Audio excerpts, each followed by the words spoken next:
Bueno, vamos a ir dando comienzo entonces. Antes que nada, la verdad que, tenemos una gratitud demasiado grande en el día de hoy porque este día fue esperado, sinceramente, durante décadas. Así que vamos a empezar dando las gracias. Vamos a empezar poniendo no solo la presentación, el libro, sino particularmente el fruto de todo este trabajo, y pedir especialmente por el alma de Jordán y por el alma de Liz, que está presente en este momento también junto a nosotros, en el nombre del Padre, del Hijo y del Espíritu Santo, a poner todo a los pies de Nuestra Señora. Dios te salve, Reina y Madre de misericordia, vida, dulzura y esperanza nuestra. Dios te salve. A ti llamamos los desterrados hijos de Eva. A ti suspiramos, gimiendo y llorando en este valle de lágrimas. Señora, abogada nuestra, vuelve a nosotros esos tus ojos misericordiosos, y después de este destierro, muéstranos a Jesús. Oh clementísima, oh piadosa, oh dulce Virgen María, ruega por nosotros, Santa Madre de Dios, para que seamos dignos de alcanzar las promesas de nuestro Señor Jesucristo. Amén. Sagrado Corazón de Jesús, en vos confío. En el nombre del Padre, del Hijo y del Espíritu Santo. Bien, vamos entonces a dar comienzo a esta presentación, agradeciéndoles mucho a ustedes, agradeciendo a los asistentes y en primer lugar a los autores, a los oradores que nos acompañan hoy para esta presentación, y por supuesto a la Providencia. Como les decía, es un proyecto muy esperado y que recibimos con una gratitud y una responsabilidad muy grande, porque si algún día habremos de dar cuenta de los dones recibidos, creemos que también las naciones han de ser juzgadas algún día sobre su fidelidad a las gracias recibidas. Y así como la patria es un bien para sus hijos, recíprocamente los grandes hombres, los hombres justos, son una riqueza invalorable para las naciones. Y estas, las naciones, especialmente las que nacimos católicas, habrán de dar cuenta. Nuestro Señor increpó a Betsaida y a Corazaín porque no respondieron como era debido a los milagros que Dios les había concedido, sugiriendo que serían precipitados al infierno, y sobre Jerusalén reprochó severamente que asesinaran a sus profetas y que apedrearan a sus enviados. Nos preguntamos entonces qué juicio reservará el Señor para nosotros si despreciamos el legado de los varones que defendieron con su sangre el reinado social de Cristo, no solo con su palabra, y que, viendo actualmente cómo no se honra su memoria, desconociendo su obra o siendo indiferentes ante sus virtudes heroicas, ¿qué nos estará deparado? ¿Qué reproche escucharemos incluso cuando vuelva Él nos encuentre corriendo en pos de los enemigos de la cruz o traicionando la sangre derramada y cambiando su bandera por el becerro de oro? Ciertamente no podrán reinar con Cristo las naciones que aborrecen a su cruz o que la esconden y que en cambio se olvidan de sus mártires. Por eso esto es un deber de responsabilidad, aparte de ser un orgullo, de una gratitud enorme, es una responsabilidad muy grande honrar la memoria de Yenta. No solo a título personal, sino pensamos que es una necesidad profunda surgida del deber de piedad. ¿Y cómo honrarlo si no se lo conoce? Es preciso, por eso, nombrarlo, homenajearlo y difundir todo lo posible su obra y su palabra para que la simiente germine encontrando tierra buena. He aquí por qué nos ocupó tanto esta edición. ¿Y quién más apropiado entonces que su yerno, su hija, para dar la palabra precisa en cada encrucijada? Porque no solo fueron emparentados por la carne, sino gracias a Dios por haber sabido mantener viva la antorcha del celo por la verdad que hoy tantas veces se escamotea en función de las conveniencias circunstanciales. Escucharemos entonces unas palabras de dos de sus más idóneos hijos espirituales que recogen hoy su herencia. En primer lugar, vamos a escuchar al doctor Miguel de Lorenzo, argentino, médico y cardiólogo, casado, padre de 3 hijos, quien también es autor de libros y publicaciones en revistas de su especialidad y quien ha sido colaborador en distintas publicaciones periodísticas como Cabildo, La Prensa. En segundo lugar, el doctor Antonio Caponetto, hermano del autor, de uno de los autores, quien también es profesor, poeta, historiador, pedagogo, doctor en filosofía, y quien honra también a la patria con una pluma extraordinariamente fecunda sobre su especialidad en defensa de la herencia hispano-católica frente a todos sus enemigos. Prolífico conferencista en el interior y en el exterior, subordinando siempre la historia a la teología. En el cierre, por fin, escucharemos a uno de los autores, el doctor Mario Caponetto. Su esposa, como decíamos recién, coautora de este volumen, no dudamos de que nos está acompañando junto a sus padres con una perspectiva ya exenta de las velas, de los velos de esta vida. Hoy justamente la recordamos especialmente en el 3er aniversario de su fallecimiento. Mario Caponetto, el autor, es médico, cardiólogo, ha dedicado gran parte de su vida a la investigación filosófica y teológica. Es autor de varias obras y publicaciones, sobre todo de ética, de antropología, y ha realizado asimismo algunas traducciones de obras de Santo Tomás. Es conferencista, docente, y agradecemos inmensamente en la edición de esta obra tu paciencia, Mario, tu prolijidad, tu dedicación exquisita para haber visto y logrado lo que no dudamos que será siempre la biografía más autorizada de nuestro maestro Genta. Le cedemos entonces la palabra, no los entretengo más y, bueno, ¡viva Cristo Rey! ¡Viva!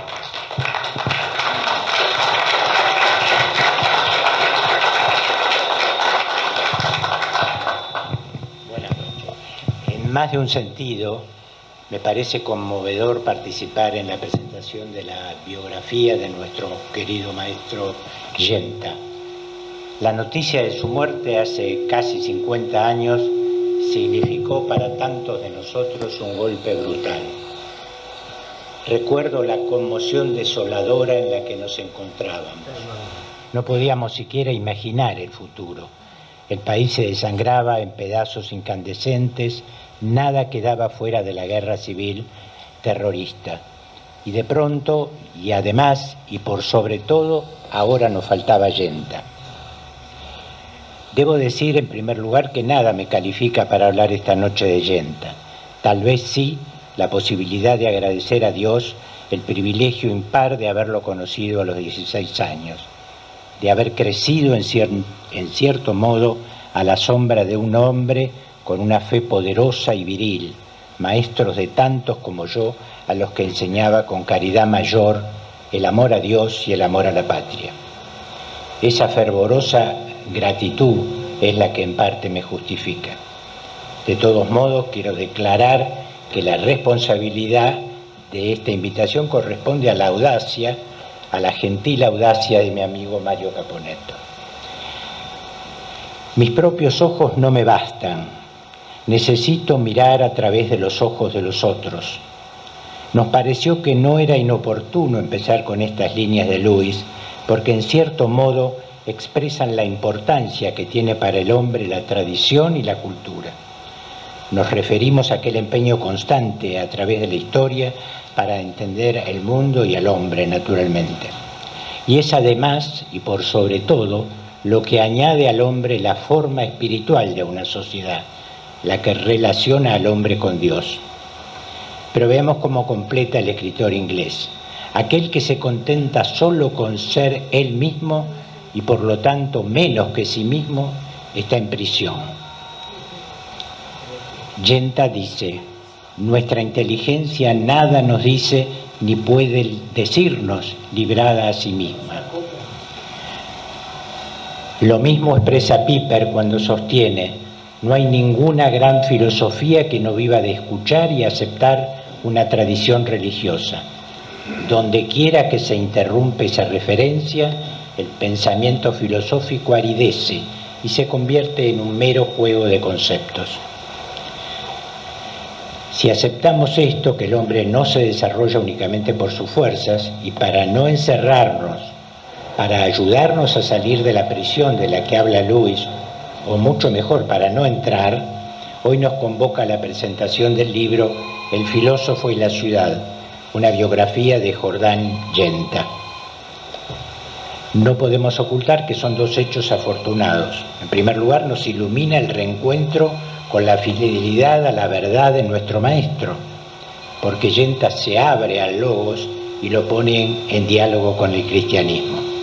Y en segundo lugar, cabe subrayar el esfuerzo fecundo de Lee Yenta y Mario Caponetto para entregarnos esta biografía luminosa, rica en datos, acontecimientos y nombres, a veces poco conocidos, y acaso lo más importante, cómo han sabido transmitir el pensamiento de Yenta, logrando una síntesis clara y completa de sus ideas.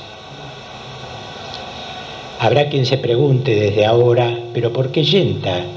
¿Acaso un hombre solo puede alterar el equívoco rumbo de un pueblo? La respuesta es sí. La historia muestra cómo las ideas de algunos pocos hombres influyeron decididamente en el desarrollo de los acontecimientos. Por cierto que no siempre de la mejor manera, pero el bien, o a veces el mal, suelen manifestarse en la historia a partir de unos pocos. Responsabilidad casi siempre, como decía el profesor, de un puñado de hombres. Precisamente porque ya experimentamos casi todo y todo fracasó, y fracasó de la manera menos digna. Para salir del espanto en el que sumergieron al país, es ahora ineludible, como Yenta explicaba, que ensayemos, aunque fuera por una vez, pero con la verdad. Por eso la urgencia de nombrar a Yenta, de volver a Dios, a la filosofía, a su idea del hombre y de la patria, de la doctrina política, hacer que las nuevas generaciones lo conozcan, lo estudien y se ennoblezcan y ennoblezcan a la patria al estudiarlo. El mismo Yenta explicaba que mi deber de argentino consiste principalmente en contribuir a esclarecer la inteligencia de mis compatriotas, porque la ignorancia es el peor de los males. Por eso necesitamos otra vez el empujón bienhechor del maestro. Es casi innecesario recordar que 49 años después de la muerte de Yenta, aún es posible descubrir en nuestro país formas de esclavitud y degradación cada día más espantosas. Hombres que, como decía el poeta, andan persiguiendo sombras y abrazando engaños. Yenta lo sabía, observaba la capital importancia de la cultura y la educación, que junto con la tradición son las maneras de anunciar los valores recibidos. Por lo mismo, Yenta decía, la política, con mayúsculas, es una cuestión del alma más que del cuerpo, de sus necesidades espirituales antes que de sus necesidades materiales, de teología antes que zoología, de educación antes que de economía. Sostenemos, y la biografía lo demuestra,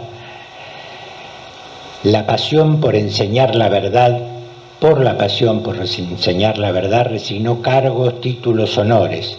Admitió sin claudicar el cerco de silencio y exclusión con el que lo fueron rodeando, a partir de su adhesión a la filosofía perenne primero y después de la conversión al cristianismo.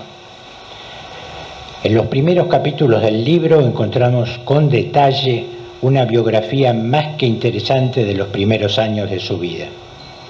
La narración de su llegada a la universidad, donde apenas comenzada la carrera ya se destacaba Yenta, ese alumno flaco y alto, como dicen en alguna parte, se destacaba por su inteligencia clara y rápida.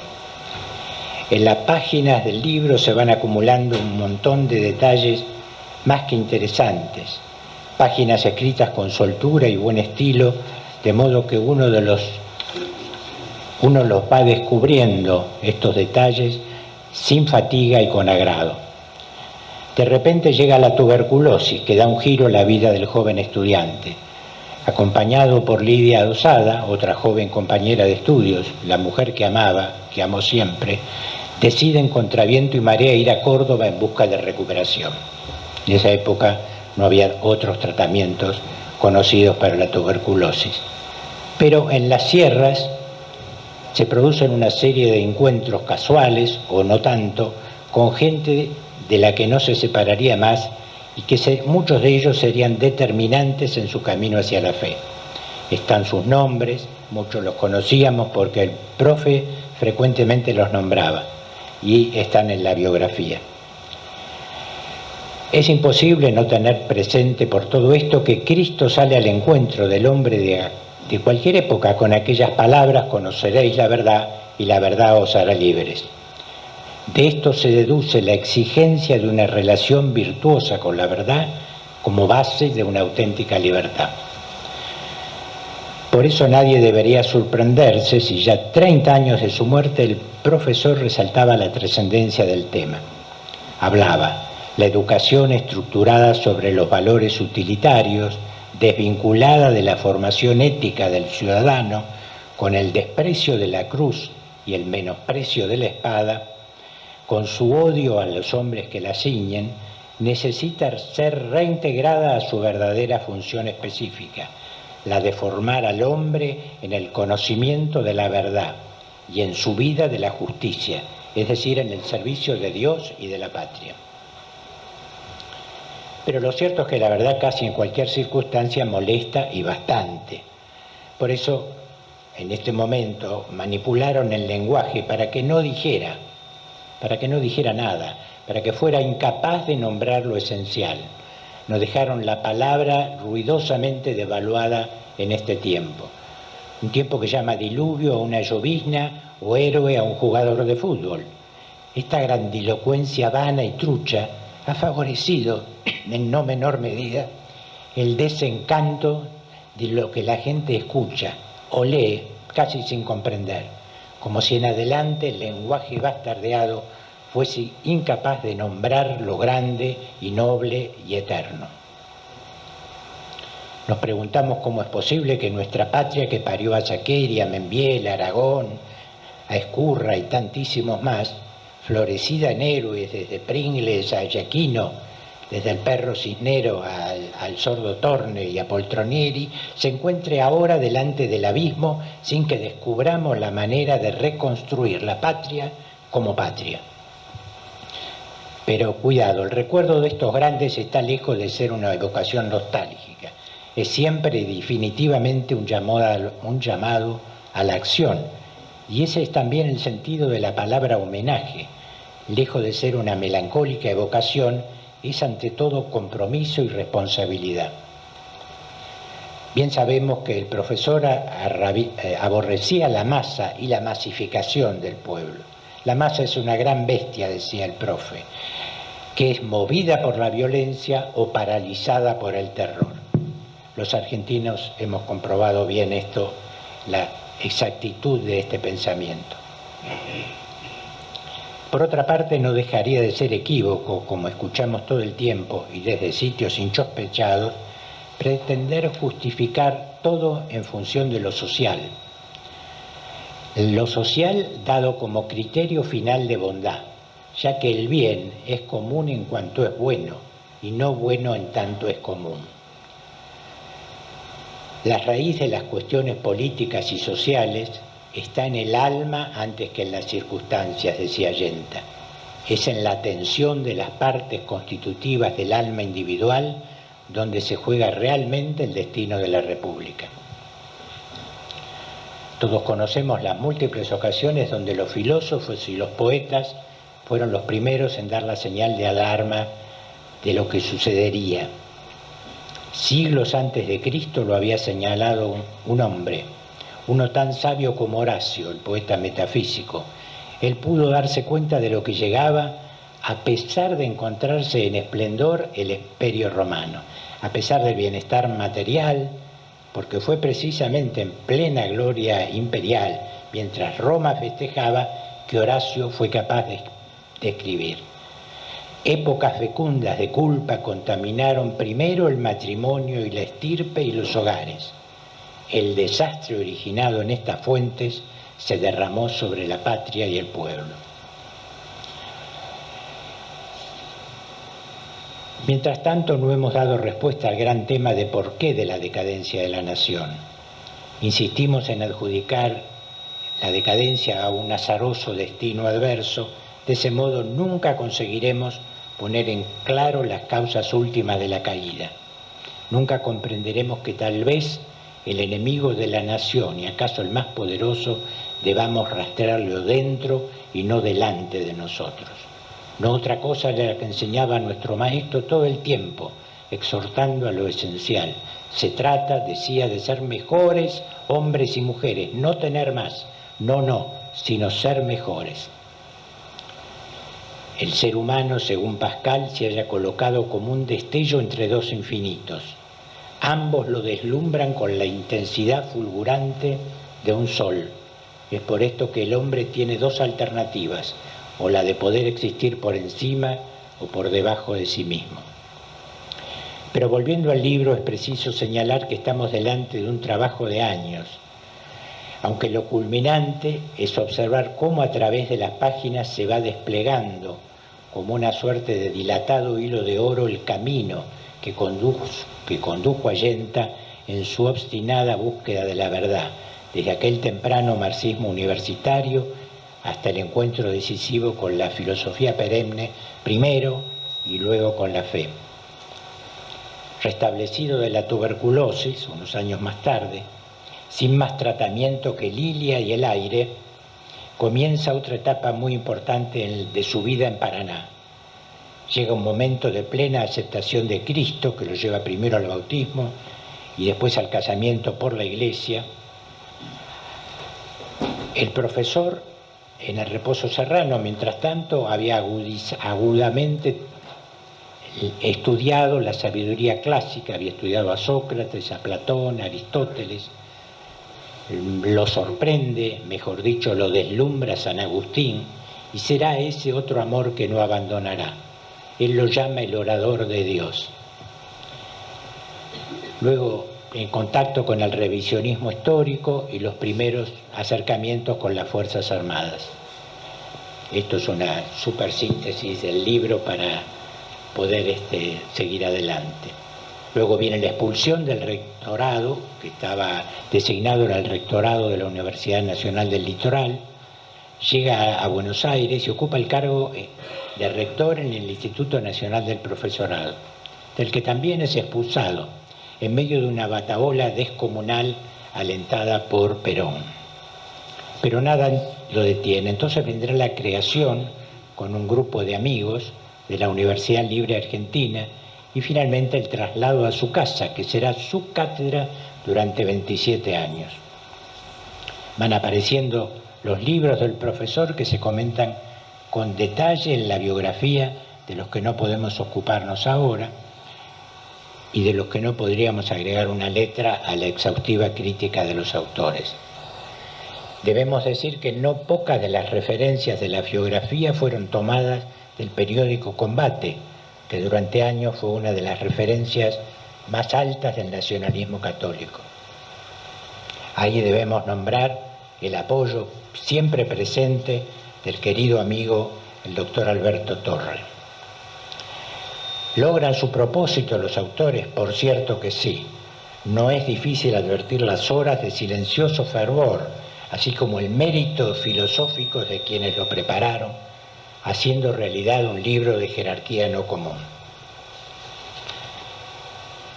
Dado el poco tiempo que tenemos, nombraremos solamente la idea y las ideologías, uno de los libros del Allenta de esa primera época. La prioridad en el libro es distinguir, acotar lo ilimitado, que es una suerte de nada, y definir. Así inicia el libro. La ideología contra la que el profesor manifestaba a cada momento podría tener como principio aquello que decía Protágoras: es la medida de todas las cosas. En cambio, dice Yenta, la idea supone que la medida de todas las cosas es la realidad. Cuando se hace cargo del Instituto del Profesorado, da un discurso memorable, donde dice, entre otras cosas: la misión más alta y decisiva que espero cumplir en la dirección es instaurar la pedagogía de la libertad.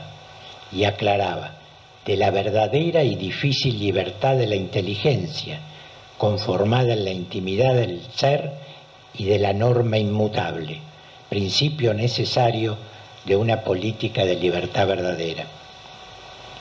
Hoy, en cambio, intentan hacernos creer que por encima de la opinión de la mayoría no existe otra instancia.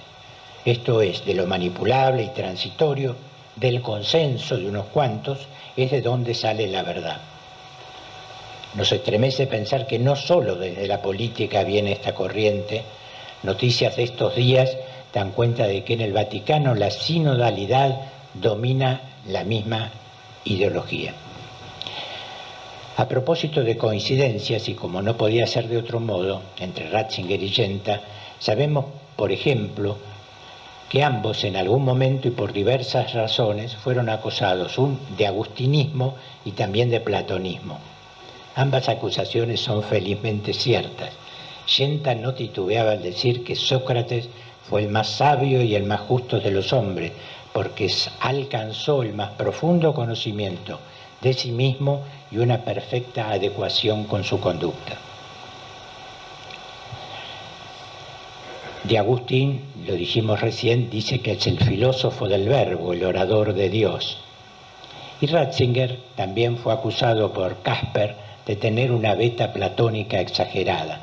Ratzinger también lo asume y le responde: si platonismo significa el sí a una verdad que simplemente es, que recibo y que me transforma cuando la recibo, en ese sentido es verdad que soy platónico y quiero seguir siéndolo. Y más adelante lo llama el descubridor del espíritu de Occidente. De Yenta se ha difundido hasta el hartazgo una imagen falaz, un estereotipo, la de un fundamentalista, algo así como, de acuerdo al neolufardo vaticano, dirían que es un indietrista. Su manifiesto encono contra la masonería y el marxismo algo deben haber jugado en la creación de ese agravio. Reparemos, en cambio, en estas líneas de los últimos años de su vida. Dice Yenta: Dios ha querido ser tan bueno conmigo que me ha despojado de todo. Dios me ha preservado con un mal que ha sido en realidad el mayor de los bienes. Me estremece leer estas líneas. Y sigue: fui echado y echado con escándalo, marginado, porque ese es el verdadero sentido cristiano de la vida: hacer de la muerte sirviente de la vida, hacer del mal sirviente del bien, hacer del sufrimiento instrumento de la alegría. Contra el reduccionismo esclavizante, naturalmente, el profesor nos enseñaba que es en el encuentro con la verdad misma lo que le devuelve su mayor dignidad al hombre, dado que en adelante no deberá agachar sumiso la cabeza ante la novedad, ante lo que acá llamamos el relato.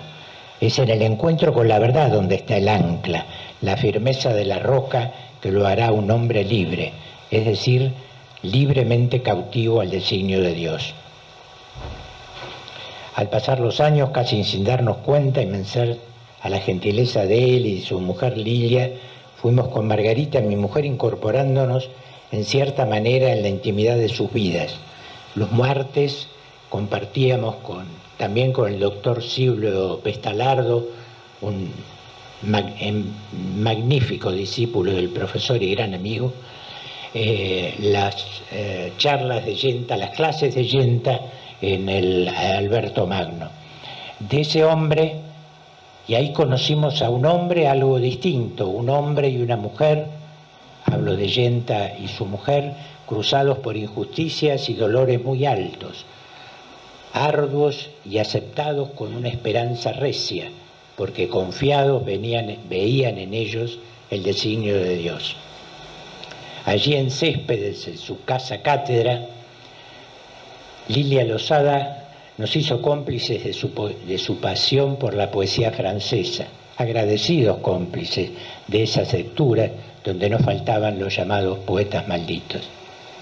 Precisamente uno de ellos fue Baudelaire, que anotó en uno de sus cuadernos estas palabras que sorprenden: el mundo se va a acabar, pero la ruina universal o el progreso universal, poco importa el nombre, no se manifestará tanto en las instituciones como en el envilecimiento de las almas.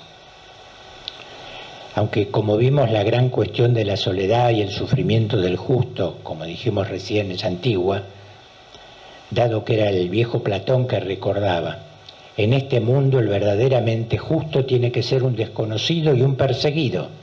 De esta manera el justo se aquilata y perfecciona, mostrando que no sigue la opinión de los otros, sino que obra movido por la justicia. Nos entusiasma entonces la aparición del filósofo y la ciudad, porque es un trabajo de incalculable valor que viene a rescatar para los argentinos la verdad sobre la vida y la obra y la muerte de Yenta. Todas minuciosamente ocultadas. Yenta un arquetipo, finalmente él mismo un arquetipo de los que solía hablar con pasión y nos revelaba como modelos de vida. El propósito era cambiar habitantes por hombres y mujeres educados en la virtud, dándoles, al decir de Lugones, ojos mejores para ver la patria. Señala Yenta en otra parte: en la raíz de todas las coincidencias, de todas las contradicciones humanas, no hay más que la coincidencia en Cristo o la contradicción en Cristo. Es que ampliando la sentencia de Donoso, en el fondo de toda cuestión ideológica hay una cuestión religiosa. Jordán Bruno Yenta, mucho más que un filósofo cristiano, un mártir que tuvo la osadía de proclamar a Cristo en todo lugar y cualquier circunstancia, y amar a la patria con ese amor lúcido y arduo que consiste en defender la verdad hasta con el testimonio de su propia vida. Mira, Sancho, le dice Don Quijote, donde quiera que está la virtud en eminente grado es perseguida. Pocos o ninguno de los famosos varones que pasaron dejó de ser perseguido. Se trata de un amor a Cristo y a la patria recreado en la sabiduría de una inteligencia no común, siempre dispuesta a la enseñanza, con la generosidad del que sabe que su misión es proclamar la verdad. Un orador deslumbrante, además, sin duda el mayor que hemos conocido.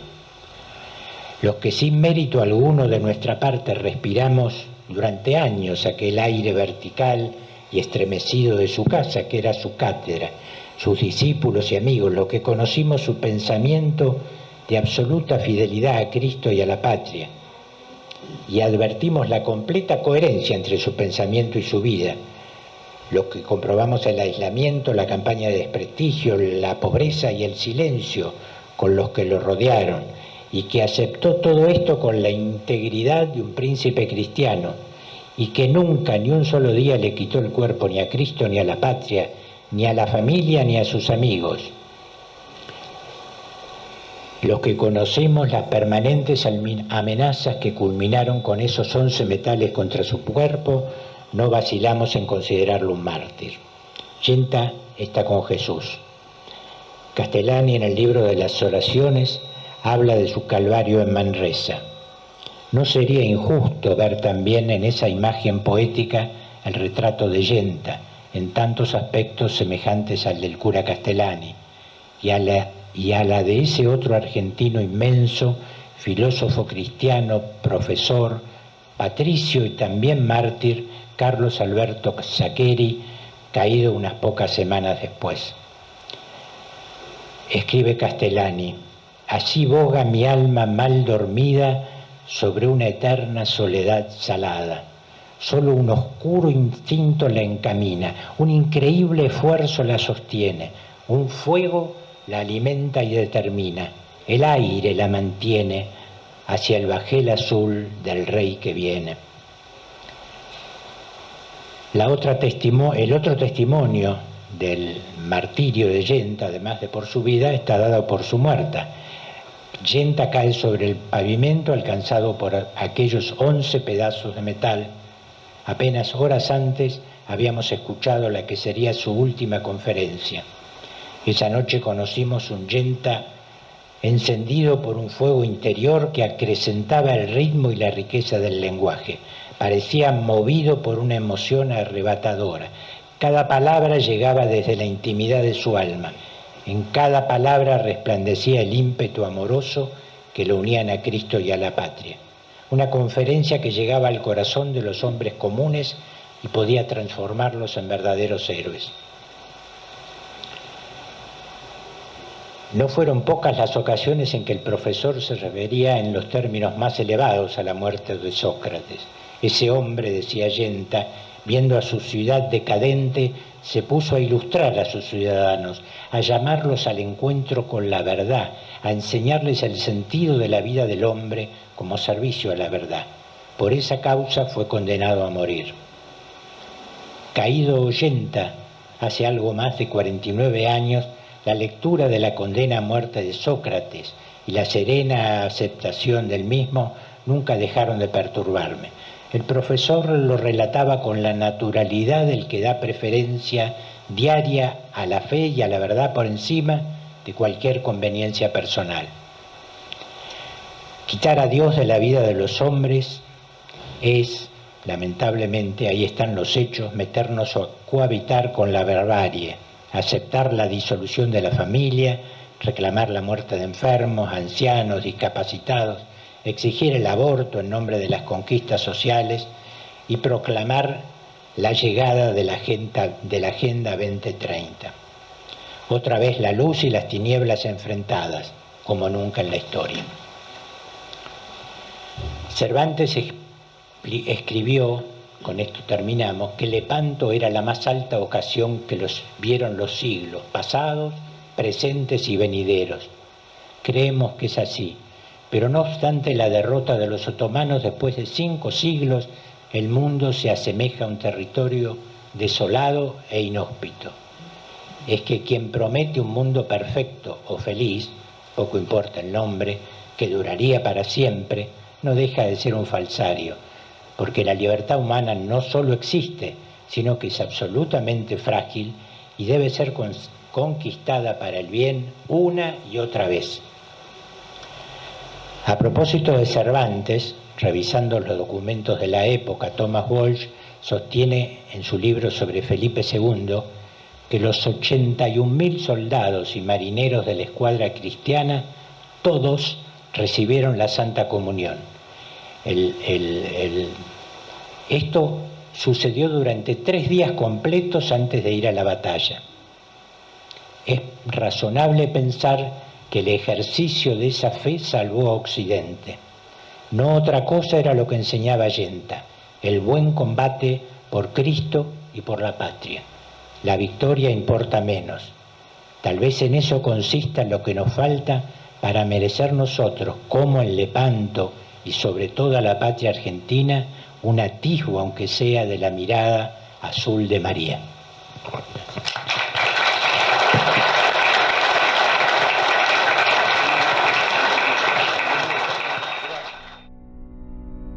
Tele-V1 se complace en anunciar que estará transmitiendo en su canal Tele-V1 Clips valiosos programas emitidos antes de la censura sufrida. El lienzo prohibido, El revés del derecho, Combates por nuestra historia, Disenso, Historias de Malvinas, entre otros que podrán encontrar en este enlace.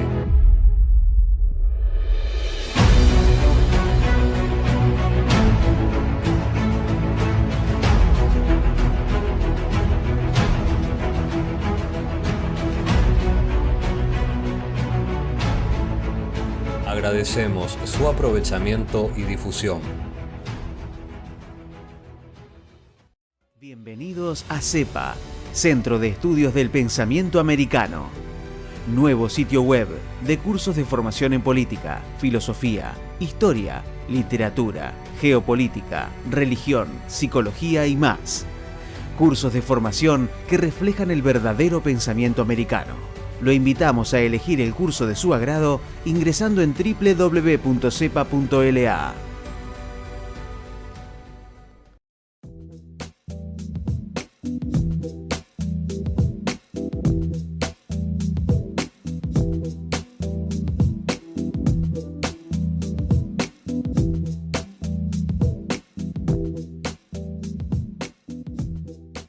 Decir siempre la verdad primero tiene un precio. Dependemos de tu ayuda. TLB1, toda la verdad primero.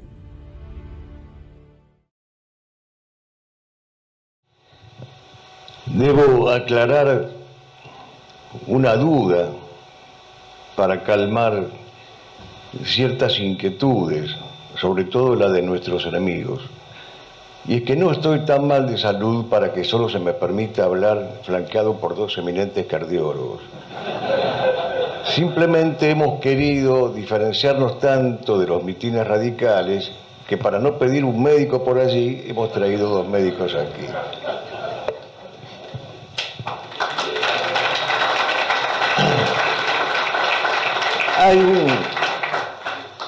Hay una expresión de posible origen jurídico que se ha popularizado, según la cual se puede decir de alguien que le caben los generales del derecho o los generales de la ley.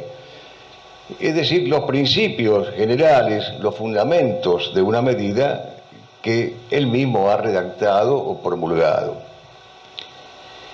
Quedaríamos comprendidos en esta categoría aquellos que, por estar excesiva y públicamente involucrados con algo o con alguien, es mejor que tomen distancia para evitar la pérdida de la objetividad. No creo faltar a este principio si elogio, pondero, celebro y aplaudo esta biografía de Yenta escrita por mi hermano Mario, mi hermano mayor en todo. Mi encomio podría detenerse en cada una de las tres partes escritas con rigor y con un vuelo poético admirable. Pero sintetizo mi valoración diciendo que he aquí un genuino libro de historia. ¿Por qué? Por lo que ha dicho Carlyle, la historia es la esencia de innumerables biografías. O José Antonio Marina, la historia es la biografía de la humanidad convertida en muchas biografías. O Heinrich Rommel, la biografía de un individuo es siempre la rememoración de las comunidades en que ese individuo singular ha vivido. Un genuino libro de historia, además, es aquel de quien lo escribe, se puede decir, hablando analógicamente, que tiene algo de poeta y de liturgo. Y estos dones se dejan ver en este libro de Mario. Y por eso se lee con fruición. Es un libro poético no porque versifique, sino porque manifiesta el esplendor de las formas. Y es un libro litúrgico, no porque el autor sea un liturgo, sino porque a imitación del mismo, él sabe que lo celeste inhiere en lo terreno y que los invisibilia Dei y los visibilia Dei viven en perfecta mancomunión. Mario ha trazado la biografía de un paradigma, de un dechado. Por eso nos ha legado un genuino y notable libro de historia. Sorteados sobriamente los generales del derecho con gratitud, con reconocimiento y con emoción, es de Jordán Bruno Allenta de quien me toca hablar, o por mejor decir, es Allenta a quien me toca evocar. Y no pudiendo abarcar íntegramente su figura paradigmática, solo podré enunciar esta noche algunos aspectos. Éramos jóvenes cuando lo mataron y cuando despedimos sus restos con nuestro inequívoco estilo. La memoria registra ojivas caudalosas de brazos en alto mientras su féretro avanzaba hacia la tierra postrimera, entre los gritos multiplicados de presente ante su nombre lanzado al viento como un desafío, un pendón, y acompañado de esa otra consigna hispánica, viva la muerte. Fuimos envejeciendo, pero por la gracia de Dios, aquellos ideales juveniles no resultaron ni abandonados, ni torcidos, ni traicionados. Allenta enseñó la verdad católica, apostólica y romana en plena y continua comunión y obediencia con la cátedra de Pedro, mas no ignoraba la presencia de los lobos revestidos con las apariencias de corderos y de lobos encumbrados y eclesiológicamente prestigiosos. Sufrió el humo de Satán enseñoreado en el lugar sagrado. Sufrió la desacralización del clero progresista, altísimos dignatarios incluidos. Y en los últimos años de su vida dejó escrito su certidumbre moral sobre la instalación del anticristo como un hecho consumado al que habría que enfrentarse. El sentido parusíaco de la existencia le era connatural, como a todo bautizado fiel. También la esperanza y el gozo que nunca lo soltaron de la mano. Yo soy un hombre de esperanza, decía Allenta. Y creo que además de ser cierto esto, se completaba con otro rasgo de su personalidad. Tenía un optimismo trascendente. Allenta no aprobó jamás los procedimientos castrenses irregulares y clandestinos para combatir al marxismo. Clamaba por la guerra justa, limpia, frontal y varonilmente librada. La guerra contrarrevolucionaria de la que fue su más esclarecido doctrinario. La llamada neoderecha no es otra cosa que la defección del principio de identidad y una práctica indecorosa de la unidad de los opuestos. Esta recua de neoderechistas que hoy apoyan al embajador de la luz hebrea está formada por sujetos a los que Allenta despreciaba por tibios, llamándolos incapaces del sí e incapaces del no. Allenta sostuvo una enemistad firmísima con el comunismo, pero también y simétricamente con el liberalismo en todas sus variantes. El liberalismo sigue siendo un pecado y lo sabía. Le repugnaban los amos del imperialismo internacional del dinero. Amaba a los pobres y en su propia vida aprendió a vivir como un León Blois y no como un Medici.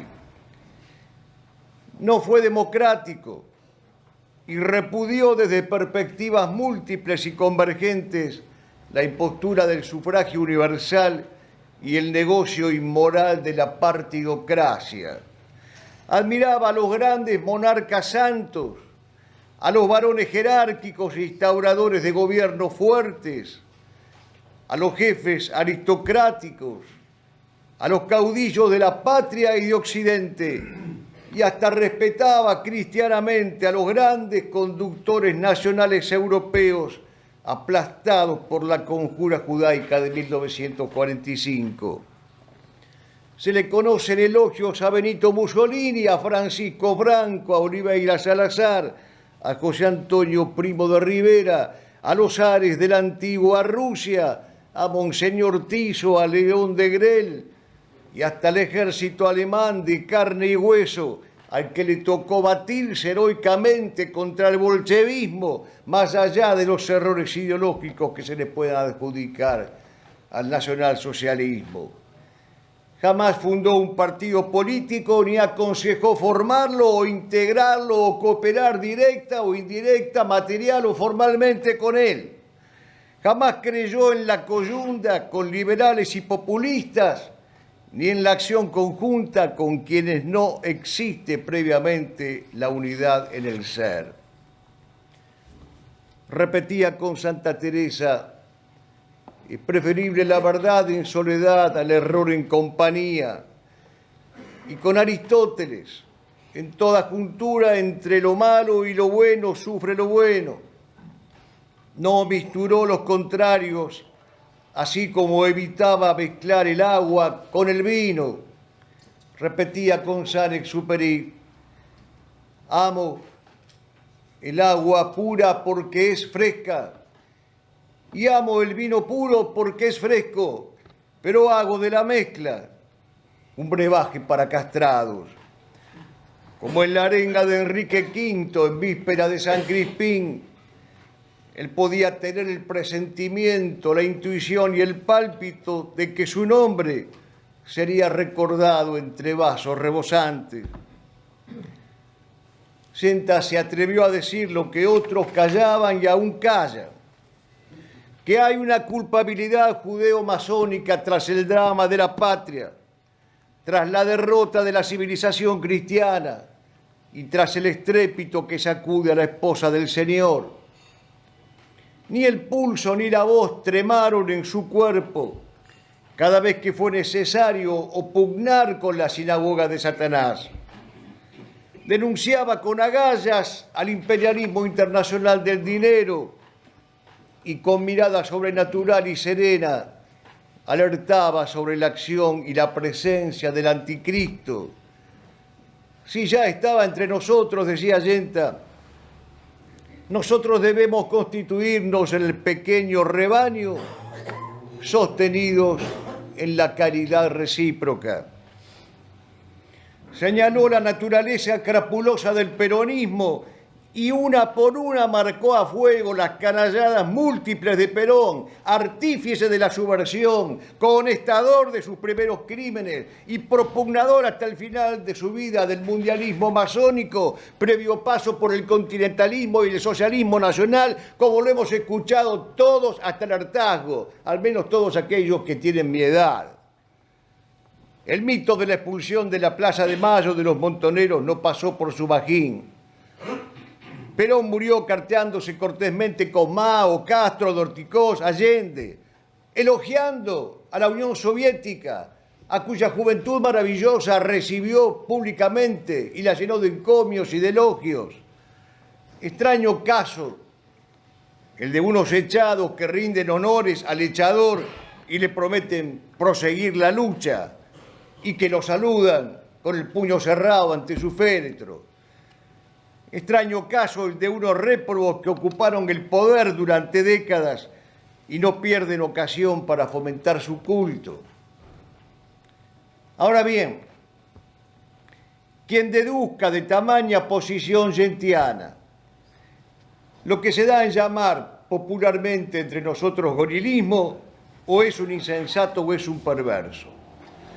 Sobreabundan los textos y los actos en los que Allende alzó su rechazo por la llamada Revolución Libertadora al instante siguiente en que ésta se desentendió del legado del propósito del general Lonardi. Los homicidios rencorosos del 56 no hallaron en él ninguna adhesión, sino su firme repulsa. 2 ensayos le dedicó a reprobar el rumbo nefasto de la Revolución Libertadora. Expresamente y equidistantemente rechazó la línea ideológica San Martín, Rosas, Irigoyen, Perón, y su complemento simétrico, el mayo-cacerismo. Sus arquetipos no eran los incendiarios de iglesias ni los fusiladores de José León Suárez, sino los herederos de la estirpe del Cid. Una memoria completa, como dicen ahora, no basta para entender esto. Es necesario una historia veraz. La realeza social de Jesucristo era su opción política. El omnia instaurare in Cristo, su lema y su norte. Su divisa flameante e izada bien al tope. Es verdad lo que recordaba Miguel. En cada clase parecía decirnos: ya se ha aprobado el manifiesto comunista. Probemos el sermón de la montaña, que es el manifiesto cristiano. Por eso resuenan todavía sus palabras postrimeras. Esta es la hora de la intransigencia. Es la hora de la obstinación invencible, de la constancia persistente, de la fidelidad continuada. Es cierto, exclama Allende, a horas de su martirio. Es cierto que nosotros no tenemos la fuerza del número, del dinero, de las armas, de las logias y de los poderes ocultos, pero tenemos la fuerza de Cristo. Y en la medida que esa fuerza irradie y viva en nosotros, seremos invencibles, aún en la derrota, porque después de todo, este es un lugar de paso, de prueba y de testimonio. Y lo importante es que seamos capaces de ser hasta la muerte, y sobre todo en la hora de la muerte, testigos de la verdad. Cayó con muerte previsible y anunciada, esperada, con la muerte bella y merecida del mártir. Dio su sangre ofrecida en sacrificio por la cruz y la bandera, por la fe y por la verdad crucificada. Lo mataron por ser católico y nacionalista. Lo mató el odio rojo por luchar por el amor de los amores. En vida quisimos ser sus seguidores. Sentíamos por él una admiración creciente y cuando lo vimos muerto esa admiración se volvió inmensa. ¿Cómo era posible no sentirla ante un hombre que había predicado con insistencia que filosofar era aprender a morir y que al fin moría así, del modo más eminente, con las palmas del martirio? Desde que lo asesinaron, no hemos dejado de honrarlo, recordarlo, difundirlo y darlo a conocer entre quienes no habían tenido la gracia de conocerlo. Lo hicimos sin medios y sin los medios, en soledad, con la conspiración de silencio como sombra amenazante y artera. Hoy, medio siglo después de su martirio, esta biografía minuciosa, detallada, profundísima y veraz, culmina y corona, documenta y registra la cantidad y la calidad de motivos que existen para considerarlo a Allende mártir de Cristo y de la patria. Diga lo que quiera la iglesia de la publicidad que usurpa, aunque no definitivamente, a la esposa de Cristo. Dos reflexiones finales. La primera, Allende nos ha dejado una pedagogía, por eso ha sido llamado maestro de combatientes. En una glosa dedicada a su esposo que escribiera María Lilia Lozada 15 años antes de su martirio, aparecida en combate el 18 de junio de 1959, dice premonitoriamente Lilia: de la hacienda y de la fama lo han despojado ya, solo le queda la vida. Una buena vida pide el blasón de una buena muerte, y el que vive combatiendo sabe que puede morir en el combate, llevando toda la luz de unos ojos anochecidos al alba. Y el segundo gran legado de Yenta es su testamento válido para el presente. Y es que vale la pena vivir, obrar y morir para servir a Dios, a la patria y al hogar, a la verdad y al bien y a la belleza. Vale la pena consagrarse a la preeminencia de la vida contemplativa. ¿Qué es entonces la pedagogía para Yenta? Educar es ejercitar el hábito metafísico, es jerarquizar las ciencias, es tener señorío sobre sí mismo, es arrancar de la vulgaridad y del plebeyismo, es forjar hábitos virtuosos, es estar consciente y atento, es rehabilitar la inteligencia, es vencer al materialismo, es superar la ignorancia, es restablecer el principio de autoridad, es reconquistar un pensamiento soberano, es impugnar la mentalidad colonial, buscar en Cristo la causa ejemplar, poner en práctica la pedagogía del verbo. Educar es aprender a morir. Por eso nos invade la nostalgia y por eso nos invade la melancolía de la que hace el elogio a Aristóteles en la Ética Eudemo. No daríamos todo por tenerte esta fecha, un día más apenas, otra noche de arenga, una clase este jueves que el dolor nos detenga y nos deje el sabor de la antigua cosecha. No daríamos todo por oír tus lecciones, donde aunabas la ciencia, la esperanza y la rima, el Fedro con la suma, Agustín y en la cima de los mástiles nuestros, los sagrados pendones.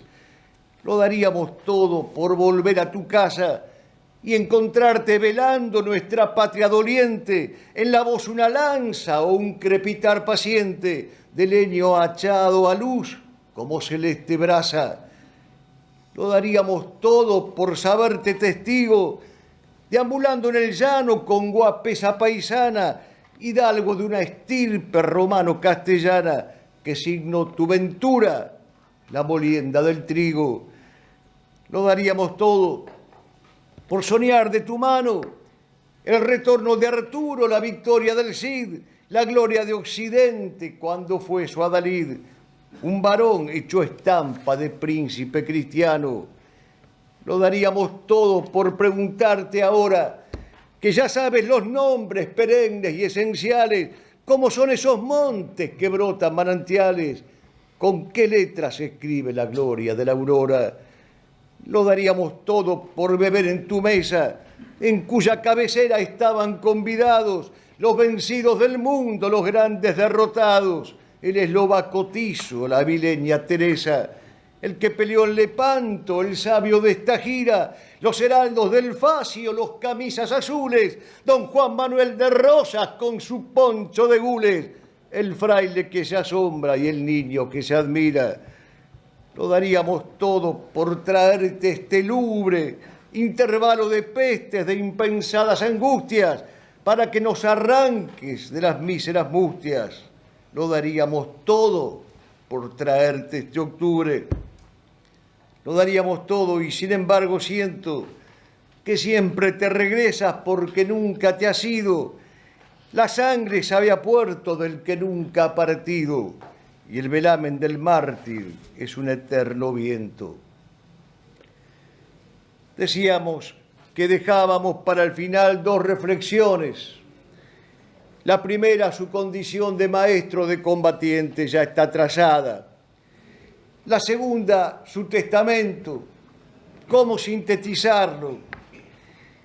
La importancia categórica de la preeminencia de la vida contemplativa es, a mi juicio, la síntesis y la cifra del magisterio y del testamento de Yenta. Yenta solía reparar en un texto de Hegel que está estampado en sus lecciones de filosofía de la historia universal, en la que Hegel dice: Si alguna necesidad de justificación necesitara la filosofía especulativa que no la necesita, pues bastaría volver los ojos hacia ese discípulo solitario del contemplativo Aristóteles, que fue Alejandro Magno. ¿Cómo pudo, se pregunta Hegel retóricamente, cómo pudo Alejandro Magno llevar a la práctica esas acciones de conquistador legendario? Pues pudo hacerlo porque primero posó su inteligencia en la inteligencia del maestro que contemplaba. Por eso es posible hablar hoy, como se está hablando y en buena hora, del factor Yenta en Malvinas. Por cierto que hubo un factor Yenta, y más que un factor, una causa, un motivo, un principio, un motor. Es una pregunta también retórica la que nos seguimos formulando. Un hombre solo, aislado, sin poderes, sin riquezas, sin herramientas, sin instrumentos, sin dinero. Un hombre solo que cooperó como nadie a formar a esos soldados heroicos y gloriosos que combatieron en los mares del sur y que lo hicieron a pesar de la derrota victoriosamente, moral y espiritualmente vencedores. ¿Cómo fue posible aquella hazaña? Pues precisamente porque detrás de esos hombres valerosos estaba el magisterio de la preeminencia de la vida contemplativa. Maestro Yenta, maestro de combatientes, nos dejas las honduras y las galas de esas lecciones que en tu voz tañían los libros del combate jubiloso, y un abril por el sur nos dejas alas que el invasor dedujo que tenían la fuerza de tu verbo victorioso. Queridos amigos, queda imitar a Yenta, aún en la soledad y en la adversidad, en la travesía y en el desamparo, en la zozobra y en el naufragio. Es posible el testimonio de la inteligencia y de la voluntad. Es posible querer convertirse en testigo. Y el derramamiento de la sangre de los justos traerá la victoria que no puede llegar sino de esa manera. Felices los insurgentes, le cantaba Pierre Pascal a Morras en uno de sus logrados sonetos que nos enseñó el inolvidable Pato Sequeiros. Felices los puros, los reprobados, los insumisos, los defensores de causas vencidas. Felices los muertos por incendiarse el corazón. Felices los encarnizados hasta los últimos carretuchos. Felices en Don Quijote los que han preferido, riendo del mañana, vivir a ojos, boca y pulmones llenos. Feliz Jordán Bruno Yenta, a quien se pueden aplicar estos versos exactos. Y ay de nosotros y de lo que por nosotros el bien común dependa, si no somos capaces de recoger su espada, su bandera y su cruz. Volvamos ahora 50 años atrás. Era domingo, festividad de Cristo Rey, según el Vetus Ordo. Sus asesinos lo sabían. Ya casi el mediodía y en domingo, es octubre. El viento se ha callado, acaso, como un signo. Las campanas que doblan, el fuego, me persigno. No sé si es sangre o ceibo el rojo que me cubre. Entonces era cierto lo que el Fedón decía. Eran ciertas las nobles enseñanzas helenas. Buenos Aires de pronto se convirtió en Atenas y aprender a morir llamé filosofía.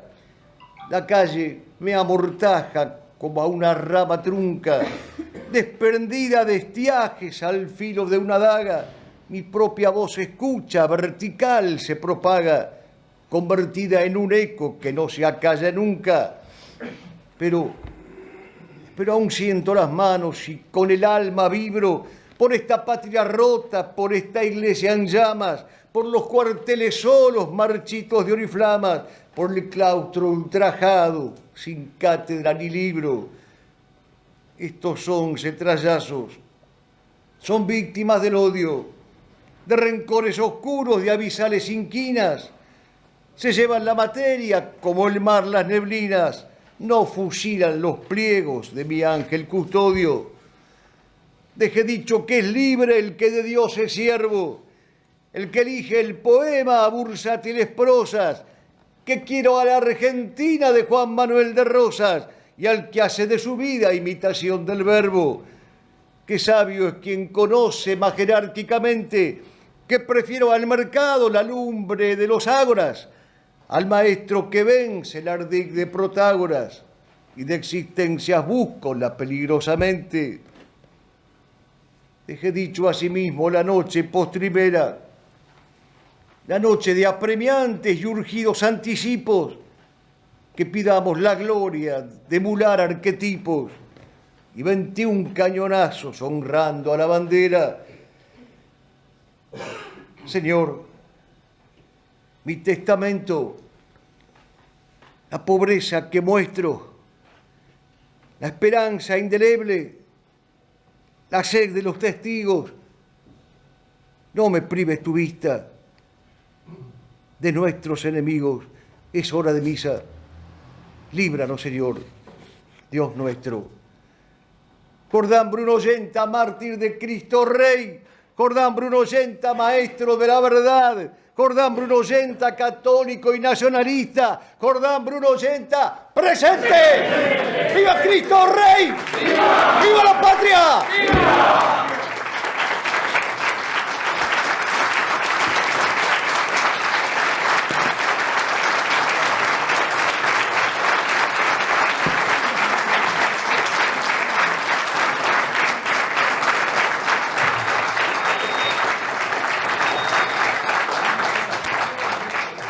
Y la presencia de Óscar Leodo se justifica porque la inflamada oratoria de Antonio seguramente le debe traer una importante taquicardia con la consiguiente liberación de adrenalina.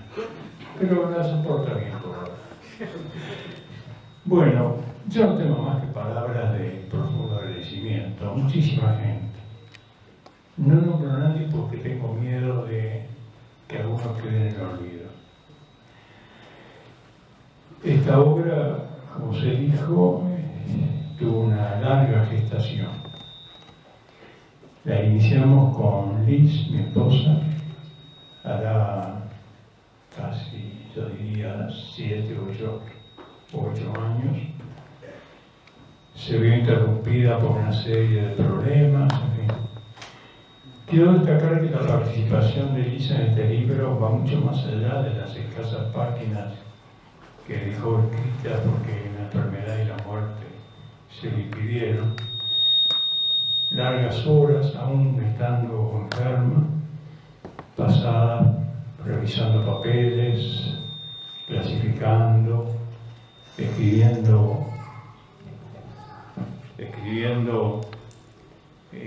instrucciones o sugerencias en los márgenes. Y bueno, y aquí está la obra, gracias a Dios, y gracias también a esta bendita trilogía de Virginia, Jorge y Marcelo Vittel, que han puesto todo su empeño para que este libro hoy esté aquí. Bueno, yo lo que diría de Yenta es que Yenta fue, y eso da el sentido al título del libro, Yenta fue un verdadero socratismo cristiano. Quien había sido su profesor en la facultad, Correlano Alberini, le escribe una hermosa carta cuando Yenta publica en 1949 su primer libro sobre Platón, el filósofo y sofistas, que en la segunda edición de este libro yo la puse como prólogo del libro. Y Alberini, que no era católico, pero era un finísimo espíritu, le dice, su libro tiene la gran resiedumbre de Sócrates embellecida por el cristianismo. Y Sócrates es el filósofo y la ciudad. Sócrates es inseparable de esa vigilia, de esa vigilancia, de ese cuidado de la polis. Y Yenta asumió en términos cristianos este gran magisterio socrático. Hace unos cuantos años, estando en Guadalajara, en México, fuimos con mi señora a visitar la Basílica de Nuestra Señora de Guadalupe en la ciudad de Guadalajara. Y de pronto nos sorprendió que en un templo bastante umbrío, al costado del altar, los viejos acostumbrados al viejo rito, lo llamamos el lugar del Evangelio, viene a ser la derecha, había una placa muy sobria de mármol dedicada a un mártir equistero. Y decía esta inscripción latina: Verbo, vita, verbo et sanguine lovit. Enseñó con la vida, con la palabra y con la sangre. Y este creo que es el epitafio que merece Yenta. Este es el gran epitafio. Bueno, no tengo más, tengo muchas cosas más que decir, pero ya ha pasado mucho tiempo. Otra vez mi gratitud, mi profunda alegría por ver hoy, después de mucho tiempo, tantas caras amigas y queridas. Y encomendamos a Dios este libro, que ojalá sirva para el bien de las almas que lo lean y que sea realmente un verdadero testimonio de la vida, de la obra y la muerte de este gran maestro. Muchas gracias y buenas noches.